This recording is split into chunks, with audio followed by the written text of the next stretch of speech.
Hello there. Welcome to Person of Interest Episode 2. In this interview, I talk with my friend Gabe. Gabe is a military brat who lived in 5 different countries before ultimately settling in the U.S. for college and work. In this interview, I chat with him about the difficulties of a nomadic childhood as well as drinking culture. I hope you enjoy. Moved to Germany at age 4, stayed there for 4 years. Then I went to Japan, Okinawa. I was 8 years old, spent 3 years there, went to the Lajes Air Force Base in Terceira, Portugal, spent 2 years there. And then I spent my last 2 years of my vanilla Air Force brat military kid life in Daegu, South Korea, where I was 16, and then I turned 18 there, and then I went to Penn State. The trend here is you'll see most service members who go to new bases, they spend about 3 or 2 years, depending, sometimes four, but you have to like ask permission. But it's typically like a 3 year commitment. Which move was the biggest culture shock for you? The biggest culture shock move, I think, was probably Portugal to Korea. And I've never really like been like a Korea fan or like a Korea boo, or I've never like wanted to like I didn't really have a huge passion for Korean culture, right? Like if I went to Korea when I was a very young kid. So I don't have any memories of Korea either. So from going from Portugal, which is a European, European society, and more so I was in the tiny island, right? That was country life focused. You were driving on the road, stuck behind cows in traffic. Like that was the life, right? And then you go to Korea, where it's like mega city, bustling lifestyle. In Portugal, you never had that. Like you, you're just stuck around like really close friends. You can only do so much, right? But in Korea, there's so much you could do. There's so much things to do that you don't know what to do. It was a good culture shock. It wasn't like a very bad one where it's like I can't deal with this culture. Do you have any bad culture shock experiences? Maybe in terms of like a bad culture shock of like losing my friends in that sense, or like losing kind of like my way of life, I would say it's probably from Germany to Japan. Like I had very close friends, and that included like German friends I had since kindergarten there. Like I had some German friends I still kept in touch with. I had like a German uncle and aunt, right? Like they were next door neighbors. You spent 4 years in this country that you love. Like I love Germany a lot. I miss the food, I miss the people, I miss kind of being able to go places very easily. So that was kind of a bad culture shock, because now you're moving places to Japan where it is kind of like that Western versus Eastern culture shock. And obviously some Japanese and Koreans, they can speak good English, or at least decent English, but they're like shy about it. It wasn't like bad where I felt bad, but just like adjusting to it. That's probably the worst one. Address the difficulty of establishing relationships when you're so nomadic over your life. Do you still have any like strong relationships with people from each of the places you lived in? There's always a challenge to find the right relationships and to establish them. And once you establish them, it's hard to keep those when you're moving on to the next place, right?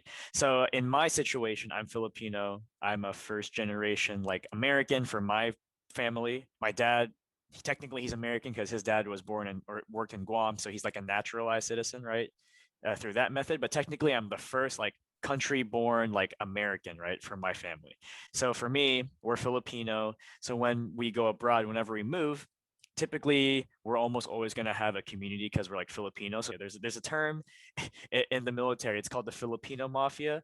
The commissary in each base is almost always dominated by the Filipinos. We have like a ton of people doing like cashier jobs. They work as the store clerks. They work as the inventory like stockers, or they work as like a bagger. So even though you move bases, you can technically adjust to life very easily because of like my culture, right? Filipino culture is very like friendly. So even though I don't know who this person is, I almost always say like, "Hey Tito," or which is like uncle, or "Hey Tita," but I have no like direct relationship. I don't know her. I'll still call her Tito Tita, and they'll see me. They're like, "Oh, like you're so cute, Bogi. You're so cute, blah blah blah. Like you should meet my daughter. Like make friends, whatever." Right? It's just such an open culture. So one, we have an easier time adjusting to new bases or new like life whenever we move.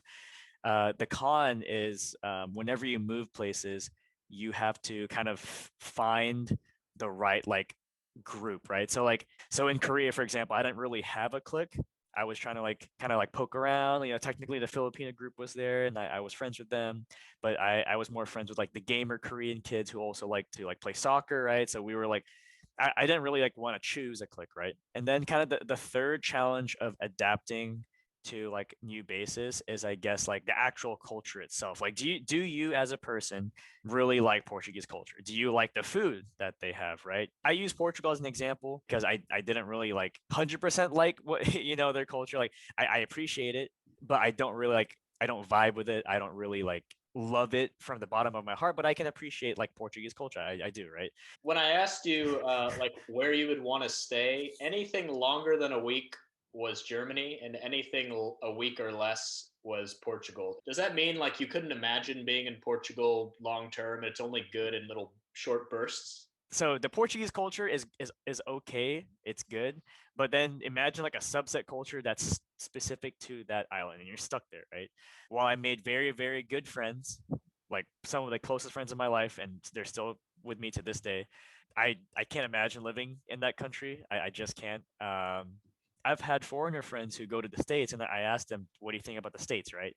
And they're like, well, you guys have some cool city. New York is kind of cool. San Francisco is kind of cool. But I really wouldn't want to live in the States. You guys have kind of a lot of problems. I miss Korean food, or I'm portraying a Korean friend of mine, right?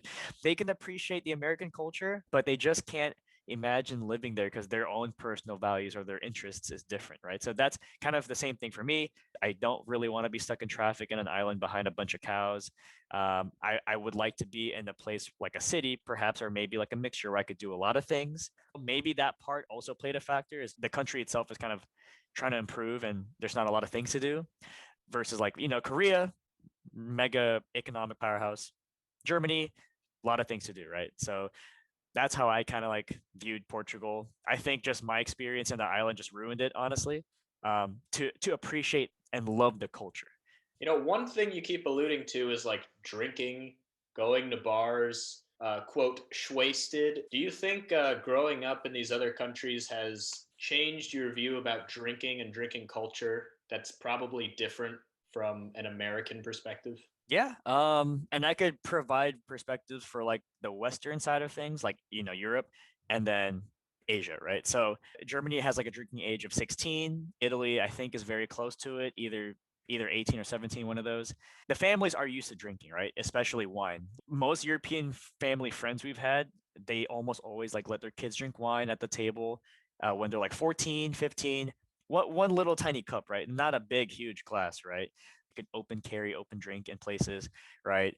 Like there's Germany is fairly open to that as long as you're not like intoxicated bad and you're causing a problem. You could drink in the middle of the street, right? You really can. In Korea, where most of my experience is, it's common for like college kids. It's common for companies to go out and like kind of do their own parties or like meetings, right? The drinking culture there is very prevalent, right? A lot of important meetings happen often when you're drinking. It usually in America, it's like, you're celebrating a promotion, right? Or you're celebrating like a friend going to a different company, right? Or something like that. Or you're celebrating a birthday. Like in Korea, it's the same, but like in the company culture, drinking is prevalent where the younger salary men or the company men, sometimes they can't express their like problems to the bosses until they're drinking and like eating food. That culture is slowly trying to get fixed because there's a lot of like alcoholism. And on average, Koreans actually drink more than Russians on average. Like I think 2 or 3 shots more than Russians. That's surprising, right? And people typically know Russians drink a lot, but Koreans drink the most on a weekly basis. They drink the most. So um, it's also heavy on binge drinking. Like soju is $1.50 and it's 15%. You could buy it at the convenience store right next to the college. You can buy it next to the high school. The alcohol is right there. Alcohol is easily accessible. The party life is amazing. You start at like 5 p.m. You do like a round robin sort of things. You go like drink at a pub. You go eat Korean barbecue. You drink there. You go to a club. You go dance. Casually drink a soju at the side of the road. Go back in the club, and this all stays on until like 7 a.m. I've literally been out there from 5, stayed awake somehow till 7. When you get to live it, it's crazy. It really is. In America, you can't even like open carry, open drink in the streets. That's the biggest difference, I think. And then two, just the accessibility of getting alcohol. It seems like Europeans they drink kind of just to enjoy, like a nightcap, but in Korea it's more binge drinking and just getting wasted. Right, right. One of those crazy nights, I actually slept outside. Like I slept outside in the park. There was other Korean people, by the way, that were knocked out. Like it wasn't just me. There was like other college guys and girls. There was like couples. There was older company people, right? Like my friend Ryan, he slept in the train station in the subway somehow. He slept on the bench. No one stole from him. He was kind of cold, right? That sucks for him. That was his fault. That culture is widely accepted. The cops are just going to make sure you're not dead. If you're gonna sleep outside, fine, go sleep outside, right? If you're sleeping with a soju bottle next to you, that's fine. They'll let you do it. That's just how it is, right? Like it's just so acceptable to just drink over there. It's funny because the older people like support it too. Like I've drank with my professors, and my professor took my class out to go karaoke and drink and eat, and she was gone too. She was wasted with the students. The culture is just so supportive of it. And in Europe, to your point, like, is there a time to get wasted and like party? Yes.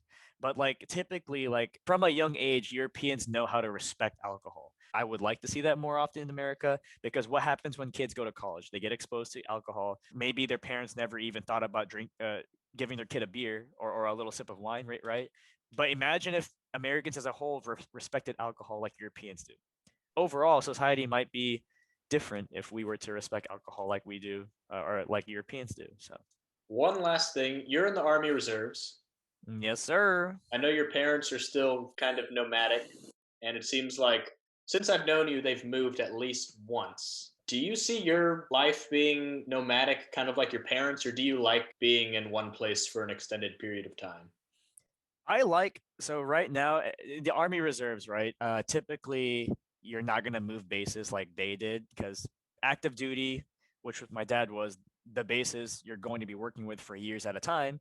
Reservists, they don't really do that. Reservists are meant to stay in the States. You deploy, you might deploy for like 9 months, a year, depending, but I'm not meant to move a lot. Now, the question of do I like being in one place? I do. I like having stability and I like being able to like return and like share with my friends here versus you're always having to kind of like start from scratch and make new friends, right?